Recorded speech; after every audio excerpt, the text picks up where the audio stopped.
Bonjour à tous et bienvenue dans cette nouvelle vidéo.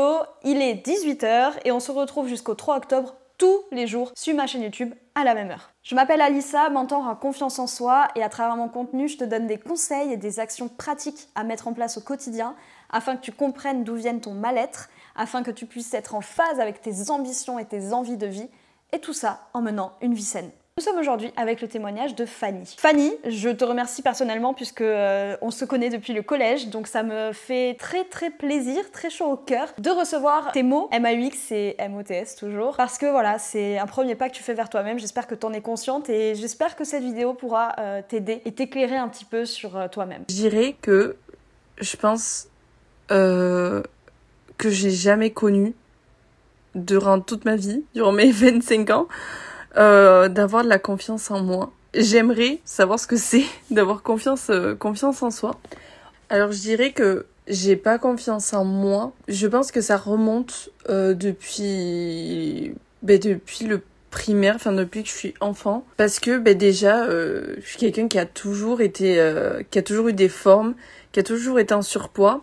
Et donc dès le primaire, j'ai eu des moqueries, enfin on me traitait de grosse, on me traitait de ton, de gros ton, enfin voilà, je cite un exemple. Donc c'est vrai que déjà rien qu'en primaire, rien qu'en t'es enfant, c'est quand même compliqué de se trouver belle, d'avoir de la confiance en soi, parce que forcément après quand tu dois passer à l'oral ou parler devant des gens, t'as toujours un peu de mal parce que tu te dis ils vont me traiter de grosse, ils me voient comme une personne grosse, moche.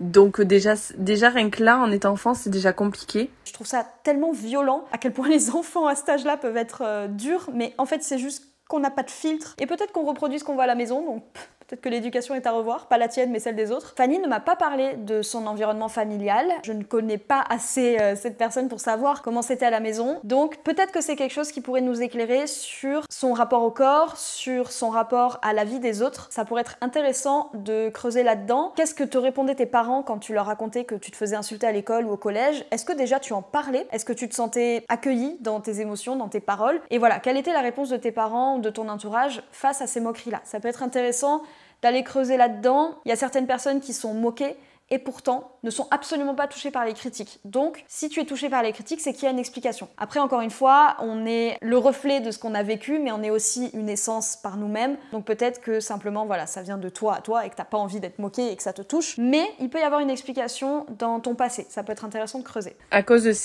ces moqueries que j'ai subies, et le pire, ça a été, je pense, au lycée, parce qu'en étant beaucoup plus âgée, en étant proche d'être adulte, ça a été encore plus compliqué, quoi, de subir des moqueries, des choses comme ça. Et fait que quand j'avais des oraux à passer, même en étant en groupe, le fait que tous les gens me regardent, à chaque fois dans ma tête, je me dis, ils vont se moquer de moi, ils vont dire que je suis grosse. Mais j'avais toujours ce truc, j'avais l'impression que tous les regards étaient braqués sur moi. Enfin, vraiment, c'est un peu limite la sensation que t'es nue devant tout le monde. J'ai l'impression que c'est presque aussi dur que la petite enfance. La petite enfance, ça te fait devenir ce qu'on te dit de toi. Et le lycée, c'est vraiment étalé sur la place publique. Je trouve que c'est vraiment deux environnements qui sont hyper durs à vivre, surtout quand déjà de base on est un petit peu, on doute un peu de sa propre personne. Vraiment, faut s'accrocher pour cette période-là.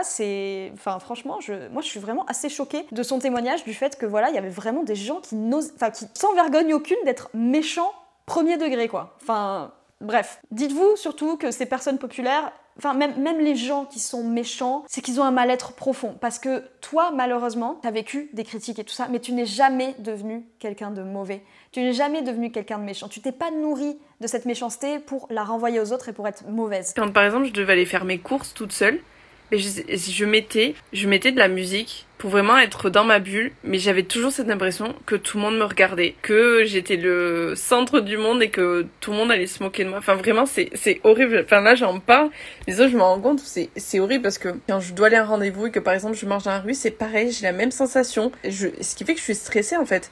Donc de suite, voilà, avec le stress, j'ai des bouffées de chaleur. J'ai même des vertiges. Des fois, j'ai l'impression que je vais tomber dans les pommes et tout. Donc ce qui fait que j'ai un tic, c'est que je me touche les cheveux et tout pour essayer de, je sais pas, peut-être recoller avec moi-même pour essayer de me calmer. Et ça me le fait même quand je suis pas toute seule. Genre, des fois, même quand je suis avec ma mère et qu'on va faire les courses, ou même avec des potes, ou même quand je suis avec mon copain quand on fait les courses.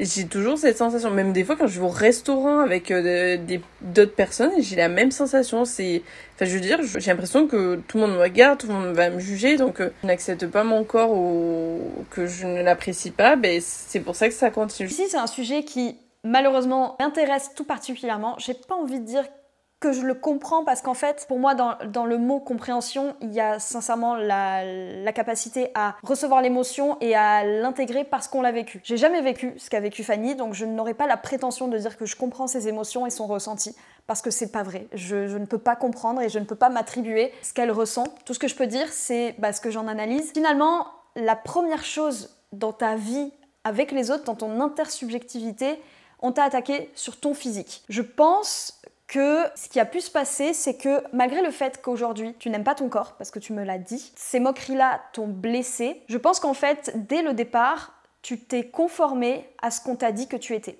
Dès le départ, on t'a attaqué sur ton physique, on t'a dit voilà, t'es grosse. Et on dirait que peut-être ton cerveau, parce que quand on est à l'école primaire, mais mon Dieu, qu'est-ce qu'on est petit, qu'est-ce qu'on n'est pas fini d'être formé, notre cerveau il est encore en train de se former, la plasticité cérébrale est toujours en cours, donc en fait ton cerveau il a reçu ça presque comme une information, en mode tu es grosse, point. Comme si c'était quelque chose que tu étais, et pas comme un état passager. Parce que voilà, on peut avoir des fluctuations de poids durant la vie, voilà, c'est des choses qui arrivent. J'ai la sensation qu'en fait, tu t'es retrouvé enfermé dans les moqueries qu'on t'a envoyées dès ton plus jeune âge, et qu'aujourd'hui, en fait, c'est comme si ces moqueries, elles avaient défini ce que tu étais, et que tu étais coincé, en fait, dans ton enveloppe corporelle, alors même qu'au jour d'aujourd'hui, ça ne se dit pas, alors même qu'aujourd'hui, c'est une enveloppe corporelle qui ne te plaît pas. Qu'est-ce qui fait qu'à travers le temps, tu n'as pas changé ton corps? Je me base sur le fait que tu dis que tu n'aimes pas ton corps.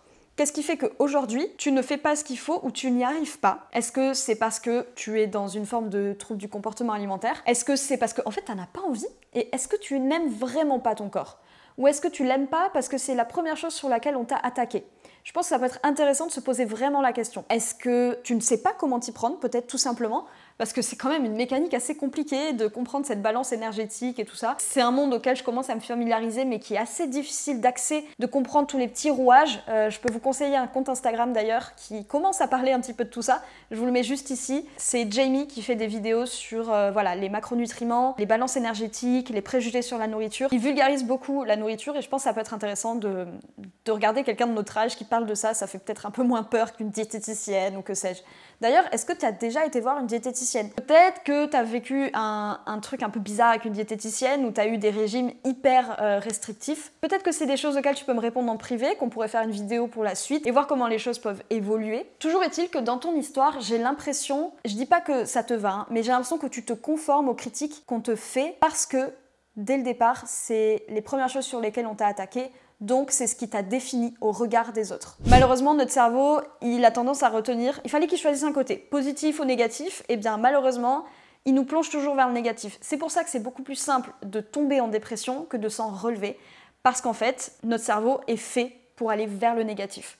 Donc peut-être que si, quand tu étais toute petite, les gens t'avaient dit « Putain, mais tes rondeurs, elles sont magnifiques, j'adore et tout », c'est peut-être pas un schéma dans lequel tu te serais retrouvé aujourd'hui. Peut-être qu'aujourd'hui, tu t'en foutrais puisque c'est comme ça qu'on t'a défini dès le départ. Je pense sincèrement que nos premières relations avec les autres, qui sont à l'école primaire, elles sont hyper primordiales dans notre construction en tant que personne pour la suite. Ce que je tiens à rajouter, c'est que Fanny, je ne te dis pas ici, et si tu n'en as pas envie, tu ne dois pas changer de corps. Je pense que le défi, c'est en fait juste de te détacher du regard des autres, de construire des nouveaux automatismes de réflexion et en fait de détruire ta réponse au stress actuel, de détruire ta réponse à la négativité aujourd'hui. Je te renvoie dans le petit à une vidéo que j'ai fait justement sur cette explication du stress, entre le distress, le stress. Je pense qu'aujourd'hui, tu es juste façonné de la façon à penser négativement. En fait, tu as construit des automatismes dans ton cerveau et dans ta vision de toi qui se basent sur le regard des autres parce que le regard des autres a toujours été négatif, t'as toujours renvoyé une stimulation négative qui engrangeait chez toi du mal-être, de la tristesse, du stress. Et je pense qu'aujourd'hui, il faudrait questionner ce mal-être-là et essayer de la meilleure des façons possibles de construire des nouveaux mécanismes, des nouveaux automatismes. L'enjeu, c'est de trouver dans le regard des autres de l'amour, de trouver de la compassion, ou du moins, même si tu n'en trouves pas, de ne pas porter attention et de ne pas porter une valeur au regard des autres. La confiance en soi, elle passe pas que par le rapport au corps. Elle passe également par, et ça on en parlait dans le témoignage d'Alice, encore une fois je vous le mets en petit i s'il est sorti, c'est aussi ce qu'on donne aux autres. Peut-être que tu te bases un petit peu trop sur ton enveloppe corporelle. Essaye de te demander ce qui aujourd'hui dépend de toi, ta culture, ton travail, ce que tu renvoies aux autres, ce que tu donnes aux autres aussi, les énergies que tu renvoies. Est-ce que tu es quelqu'un qui est là pour ses amis, qui est présent? Ne laisse pas les autres te dire ce que tu vaux, parce que est-ce que toi tu sais ce que tu vaux vraiment? Qu'est-ce que tu estimes que tu vaux? Et je pense que ça c'est le plus important. En plus tu me dis que tu es en couple depuis 6 ans, donc je trouve ça merveilleux, encore une fois, de démontrer que les schémas dans lesquels on est coincé, ils peuvent ne pas avoir d'incidence sur nos relations amoureuses, parce que 6 ans de couple, je pense que c'est hyper bien installé. Tu me dis également que tu as une vie de travail qui te convient. En fait, autour de toi, tu as toute une bulle et tout un contexte qui te permet d'avoir des bases solides. Tu es en couple, tu as une vie qui te plaît. À partir de ça, tu peux maintenant prendre le temps de travailler sur toi. Il faudrait peut-être que tu te fasses passer en priorité. Je vous remercie infiniment d'avoir regardé cette vidéo, d'avoir donné de votre temps et de votre écoute à Fanny. N'hésitez pas à lui mettre plein de love dans les commentaires. On peut la nommer par son vrai prénom, donc c'est génial. Ce format-là, c'est pour vous donner un avant-goût de mon format Flow, dans lequel vous serez mon invité. Le but, c'est de vous proposer une séance de psy à mon échelle, dans laquelle, du coup, il y aura 3 parties. La partie où on va un petit peu explorer votre vécu et votre enfance, donc il faut être prêt psychologiquement à replonger peut-être dans des choses qui sont pas très joyeuses, mais ça va vous permettre après justement qu'on discute de ce qui te freine aujourd'hui, de trouver des solutions, des explications, des choses à mettre en place dans ton quotidien pour que ça aille mieux. Et enfin, la dernière chose que voilà, j'avais un petit peu envie de rajouter mon grain de sel à ce format. La dernière partie, ce sera une activité manuelle où tu pourras matérialiser toutes les choses dont on vient de parler pour te permettre de voir les choses sous un autre prisme et avec un petit peu plus de recul. En tout cas, on se retrouve tous les jours jusqu'au 3 octobre sur ma chaîne YouTube à 18 h. Je te remercie d'avoir regardé cette vidéo. N'oublie pas de t'abonner, de mettre un petit like, un commentaire, ce serait merveilleux. En tout cas, on se retrouve demain à 18 h. En tout cas, c'est sûr que je pense que quand on a confiance en soi et que on s'en fiche du regard des autres, je pense que on vit une putain de belle vie, qu'on doit tellement être beaucoup plus positif dans la vie. Et c'est vraiment quelque chose que j'aimerais avoir, quoi, parce que j'en ai marre d'être très souvent négative.